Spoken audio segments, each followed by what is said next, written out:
Buenos días, vamos con la revisión, la tercera parte de la revisión de ejercicios tipo examen de física. El primer ejercicio dice que en la figura se muestra un circuito eléctrico. Si los valores de la resistencia son de R1, R2 y R3 de 6, 4 y 8 ohmios respectivamente, ¿cuál es el voltaje en voltios que suministra la fuente? Entonces, simplemente me está diciendo que aquí esta resistencia vale 6, esta vale 4 y esta vale 8 ohmios. Y me está pidiendo que yo calcule el voltaje. Nosotros tenemos que utilizar la ley de Ohm, pero podemos simplificar este circuito. Al momento que tenemos tres resistencias, las cuales están en serie, la resistencia equivalente o la resistencia total simplemente va a ser la suma de las tres. Sería 6 más 4 más 8, lo cual me va a dar una resistencia equivalente de 18 ohmios. Si nos acordamos de la ley de Ohm, el voltaje es la corriente por la resistencia. Por lo tanto sería 5 por 18, lo cual me va a dar 90 voltios. Y ya tenemos resuelto el ejercicio. Siguiente ejercicio. Un resorte cuya constante elástica es de 1250 Newton sobre metro se emplea para mantener suspendido un bloque de 5 kilogramos sobre una superficie lisa como se muestra en la figura. Determine la variación de la longitud en centímetros que experimenta el resorte después de alcanzar el equilibrio con el peso del bloque. Considere la gravedad con un valor de 10 metros sobre segundo al cuadrado.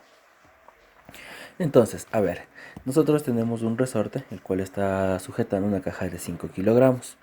Lo primero que vamos a hacer es dibujar unos ejes. Dibujar un eje X y un eje Y. Entonces este sería mi eje X y este de aquí sería mi eje Y.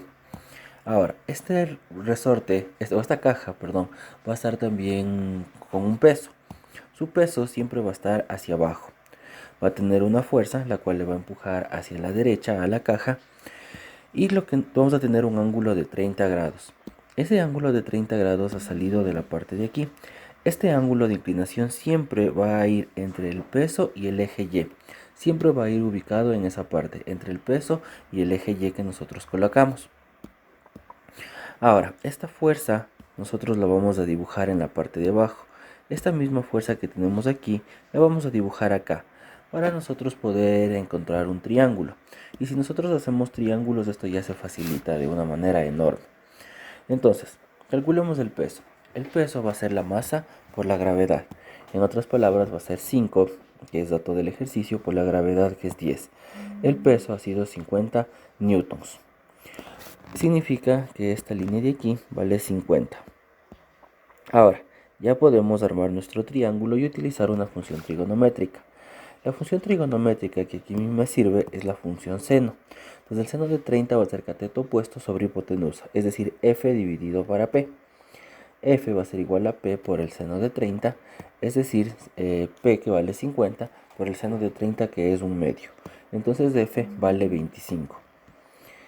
Cuando ya tengo la fuerza que le está cayendo a este resorte, yo ya podría calcular su variación de longitud, simplemente utilizando la ley de Hooke, que dice que la fuerza simplemente es la constante elástica por la variación de la longitud. Entonces reemplazando sería 25 es igual a 1250 por la variación de la longitud. El 1250 que está multiplicando pasa a dividir, me quedaría que la variación de la longitud es 0,02 metros. Pero el ejercicio no me está pidiendo la respuesta en metros, el ejercicio me está pidiendo la respuesta en centímetros. Por lo tanto, si nosotros transformamos, esto va a ser igual a 2 centímetros. Entonces la variación de la longitud ha sido la opción B, 2 centímetros. Siguiente ejercicio. Una persona se dirige desde su casa al trabajo, pero primero debe comprar un medicamento en la farmacia, siguiendo el trayecto que se indica en la figura. Si para ir de su casa a la farmacia toma un autobús que viaja a una rapidez media de 6 metros por segundo durante 25 segundos y para ir de la farmacia al trabajo utiliza un taxi con una rapidez media de 20 metros por segundo durante 55 segundos, determina la rapidez media en metros por segundo de esta persona para trasladarse desde su casa hasta el trabajo. Entonces me está pidiendo la rapidez media. A ver, nosotros nos vamos a acordar que la distancia es igual a velocidad por tiempo. Y vamos a calcular la distancia que existe desde la casa hasta la farmacia. Entonces va a ser la velocidad, la cual es 6 metros por segundo, es dato del ejercicio, por el tiempo que es 25 segundos. Entonces la distancia ha sido de 150 metros. Ahora, de la farmacia al trabajo, también será distancia por velocidad. La distancia va a ser igual a 20, que es la velocidad, por 55, que es el tiempo. Entonces la distancia ha sido de 1100 metros. Ahora, me está pidiendo el ejercicio que yo calcule la velocidad media. Sabemos que la velocidad es distancia dividido para tiempo. Eso ha salido de aquí mismo. Entonces la distancia va a ser 150 más 1100. La distancia total desde la casa hasta el trabajo. Y el tiempo va a ser 25 más 55. Simplemente la suma de los dos. Entonces eso me va a dar un valor de 1250 dividido para 80. Lo cual es 125 octavos. Lo que sería la opción D. Entonces con eso nosotros ya tenemos más que resuelto el problema. Siguiente ejercicio. Durante un experimento, un móvil demora 4 segundos en ir desde el punto A hasta el punto B. Al pasar por A con una velocidad de 6i más 3j metros por segundo y por el punto B a una velocidad de 10i más 5j metros por segundo. ¿Cómo se muestra en la figura? Si cada cuadrícula mide 20 metros de largo y 20 metros de alto, determina el vector aceleración media para este experimento. Entonces, nosotros tenemos una aceleración. Entonces, si es una aceleración, significa que tenemos un movimiento rectilíneo uniformemente variado. Y tenemos una fórmula en donde dice que la velocidad final es igual a la velocidad inicial más la aceleración por el tiempo. Ahora, podemos empezar a reemplazar. La velocidad final va a ser 10i más 5j. Y eso va a ser igual a la velocidad inicial, que es 6i más 3j, más la aceleración por el tiempo, que es 4 segundos, el cual también es dato del ejercicio. Si empezamos a resolver esto, empezamos a despejar la aceleración, ese 6i y ese 3j que están sumando pasarían al otro lado a restar. De ahí saldría el 4i más 2j. El 4 que está multiplicando a la aceleración, este 4 de aquí, pasaría al otro lado a dividir y la aceleración ha sido igual a 4i más 2j sobre 4. Ahora, si nosotros dividimos esto, simplemente me va a quedar i más 0,5j. Simplemente dividiendo esto de aquí y esto de acá, me va a quedar i más 0,5j, lo que correspondería a la opción B. Siguiente ejercicio. En un estudio de ruido se determina que una cuerda tensada oscila 5 veces en 10 segundos.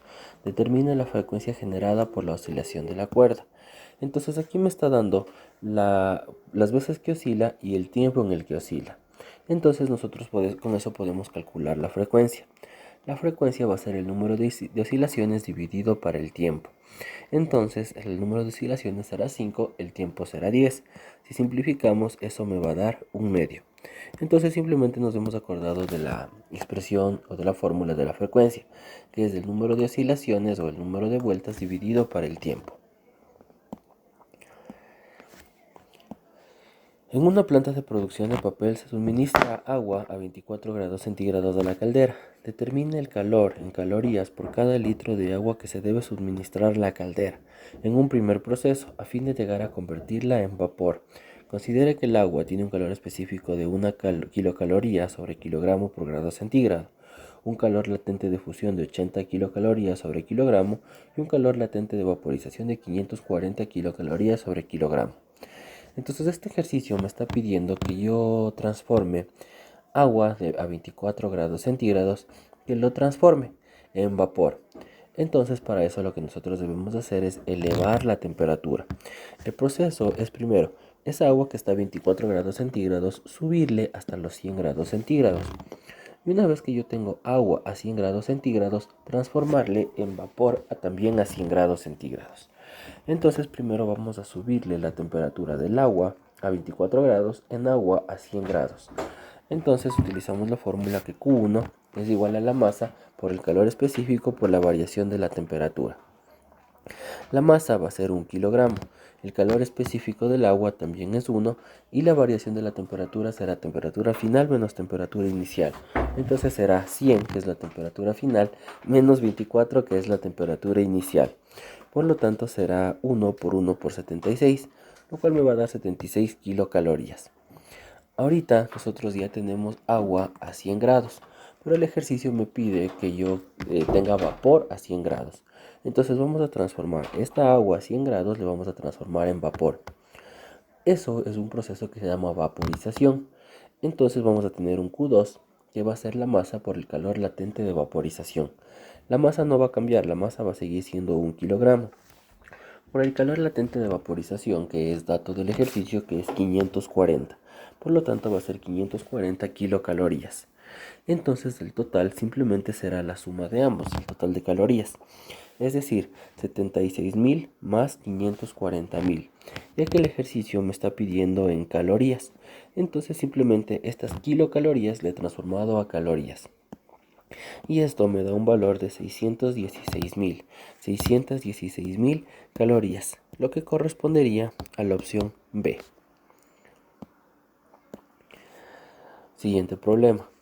Según la ley de gravitación universal, la fuerza gravitacional es directamente proporcional al producto de sus masas e inversamente proporcional al cuadrado de la distancia que los separa. Si una de las masas aumenta al doble y la distancia se reduce a la mitad, ¿qué sucede con la fuerza gravitacional? Entonces sabemos que la fuerza gravitacional es G por m1 por m2 sobre d al cuadrado. Ahora hagamos los cambios que dice el ejercicio. Dice, si una de las masas aumenta al doble, entonces vamos a poner 2 veces m1. Y la distancia se reduce a la mitad. Entonces ahora ya no va a ser d, va a ser d dividido para 2. Pero debe estar dentro del paréntesis que eleva al cuadrado. Si ustedes le ponen afuera, van a tener un problema, van a tener un error. Ahora, si rompemos paréntesis, simplemente me va a quedar 2 por m1 por m2 sobre 1 sobre d al cuadrado sobre 4. Le he puesto sobre 1 porque ya sé que me va a tocar hacer medios con medios y extremos con extremos. Y esto me va a quedar que la fuerza es igual a G por 2 veces m1 por m2 por 8 dividido para 1 por d al cuadrado. Si multiplicamos 2 por 4, 8, y ese 8 le vamos a sacar al inicio. Entonces me va a quedar 8 por G por m1 por m2 sobre d al cuadrado. Ahora, todo esto de aquí equivale a la fuerza. Entonces, ¿qué ha sucedido con la fuerza? Simplemente la fuerza ha aumentado. La fuerza ha aumentado a 8 veces su tamaño original. Y con eso ya tenemos resuelto el problema. Siguiente ejercicio.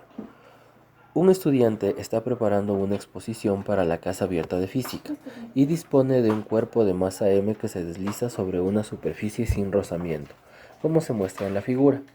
Si el cuerpo parte del punto A con una rapidez VA, este llegará con una rapidez X al punto B. Entonces, me está diciendo que nosotros estamos haciendo que un cuerpo salga desde este punto A, con una velocidad inicial VA, y que yo calcule la velocidad con la que llega al punto B. Entonces nosotros lo que aquí vamos a utilizar es la energía mecánica. ¿Qué es la energía mecánica? La energía mecánica simplemente es la suma de la energía cinética más la energía potencial gravitacional más la energía elástica. Entonces, vamos a utilizar el principio de la conservación de la energía. Es decir, la energía mecánica en el punto A va a ser igual a la energía mecánica en el punto B. Ahora, no necesariamente puede tener un cuerpo las tres energías. Por ejemplo, energía potencial elástica no existe, ni en el punto A ni en el punto B. ¿Por qué no existen? Porque no hay altura, no hay elásticos, perdón. Entonces no existe. Entonces al momento que haya resortes, ahí tendríamos energía potencial elástica. Como no hay ni en el punto A ni en el punto B, significa que esta energía no existe. Ahora, la energía cinética es un medio de la masa por la velocidad al cuadrado, y la potencial gravitacional es la masa por la gravedad y por la altura, tanto para el punto A como para el punto B. Si nosotros reemplazamos los datos, tendríamos que un medio de la masa es m, la cual es dato del ejercicio, por la velocidad, que sería va al cuadrado, más la masa por la gravedad y por la altura. La altura en el punto A se puede ver aquí, está un poco pequeño, es r sobre 4. Y eso para el punto B sería un medio de la masa, que sigue siendo m, por la velocidad en v al cuadrado, más la energía potencial gravitacional, que sería la masa por la gravedad y por la altura. En este caso, la altura en el punto B, la altura va a ser 0. Significa que toda esta parte de aquí se me va a eliminar. Entonces, si nosotros seguimos operando esto, vamos a tener que la velocidad b elevado al cuadrado es igual a 2 por un medio de la velocidad en a al cuadrado más la gravedad por r dividido para 4. Simplemente este 2 que está dividiendo ha pasado al otro lado a multiplicar. Y por otro lado, las masas también nosotros podemos simplificar. Como tenemos masa en todos los términos, se puede simplificar y no habría necesidad de considerarlo. Si rompemos paréntesis, va a quedar que la velocidad en el punto b al cuadrado es igual a la velocidad en a al cuadrado más 0,5 g por r. El exponente al otro lado pasaría como raíz. Me quedaría la raíz cuadrada de la velocidad en a al cuadrado más 0,5 g por r, lo que corresponde a la opción B. Entonces simplemente hemos utilizado el principio de la conservación de la cantidad de energía. Siguiente problema. En un centro de colisiones, un automóvil de masa 5m se choca contra una pared para probar la resistencia de un nuevo modelo de parachoques. La velocidad inicial es menos 2vi y la velocidad final es 2/3 vi. Si se conoce que la colisión dura 0,1 segundos, ¿cuál fue la fuerza promedio generada durante el choque? Entonces, al momento que estamos hablando de choques, nosotros nos acordamos de impulso. El impulso era la cantidad de movimiento final menos la cantidad de movimiento inicial.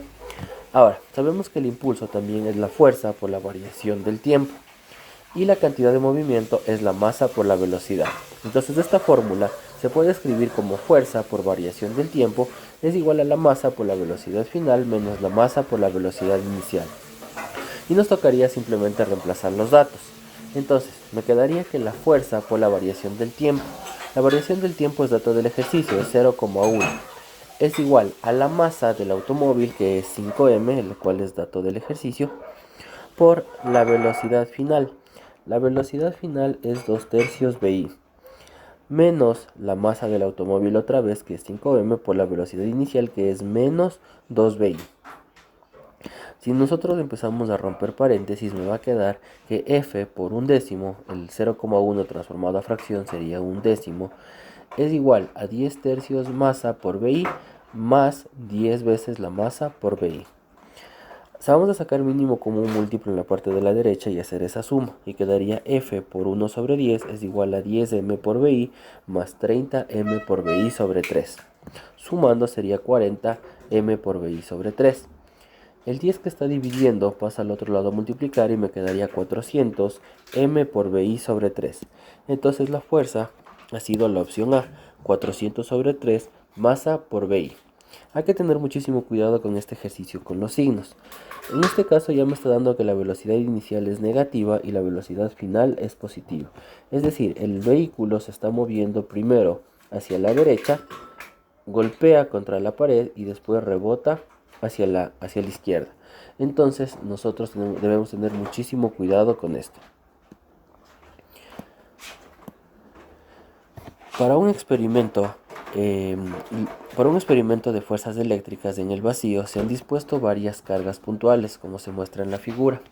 Una vez terminado el experimento, se pide determinar la fuerza neta que actúa sobre la carga Q1, con la respuesta expresada en función de la carga Q3, si se sabe que la carga 3 equivale a un sexto de la carga 2. Identifique la afirmación correcta. Entonces, lo que nos está pidiendo este ejercicio es que nosotros calculemos cuál es la fuerza que actúa sobre la carga 1. Entonces, al momento que hablamos de cargas, nosotros ya sabemos cuál es la fórmula que tendríamos que utilizar. Pongamos primero los datos que dice el ejercicio. Dice que la carga Q3 es la sexta parte de la carga Q2. Entonces Q3 va a ser igual a Q2 dividido para 6. De ahí podríamos despejar que Q2 es igual a 6 veces Q3. Ahora, la fórmula de la fuerza simplemente va a ser K por Q1 por Q2 sobre R al cuadrado. Entonces, la fuerza 1,3, la fuerza que va a haber entre la carga 1 y la carga 3, que es esta carga de aquí, simplemente sería K por Q1 por Q3 sobre su distancia, que es 0,75 al cuadrado. Mientras que la fuerza que existe entre Q1 y Q2 va a ser K por Q1 por Q2 sobre 0,75 al cuadrado. Vamos a hacer un pequeño reemplazo.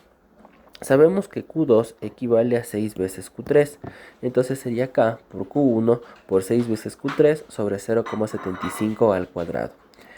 Ese 6 lo vamos a sacar al inicio y quedaría que la fuerza 1,2 es 6K por Q1 por Q3 sobre 0,75 al cuadrado.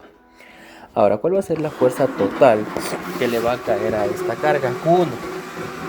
La fuerza total simplemente sería la suma de varias fuerzas. Es decir, esta carga Q1 va a tener una tendencia de irse hacia la derecha. ¿Por qué? Porque esta carga 3, como es positiva y esta carga Q1 es negativa, van a tratar de atraerse.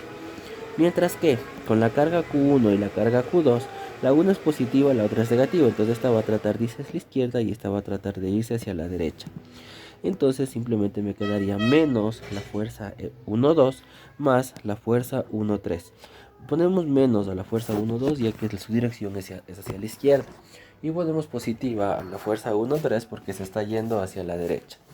Entonces si nosotros reemplazamos sería menos 6 por Q1 por Q3 sobre 0,75 al cuadrado más K por Q1 por Q3 sobre 0,75 al cuadrado. Haciendo esa suma, menos 6 veces toda esta parte de aquí, más una vez toda esta parte de acá, me va a quedar menos 5K por Q1 por Q3 sobre 0,75 al cuadrado. Y con eso nosotros tenemos que la respuesta correcta en este caso sería la opción... Sería entonces la opción A. Y estamos listos con nuestra revisión de ejercicios. Hemos revisado 10 ejercicios bastante sencillos, una mezcla de varios temas para que nos ayude a nuestra prueba. Muchísimas gracias por su atención y hasta luego.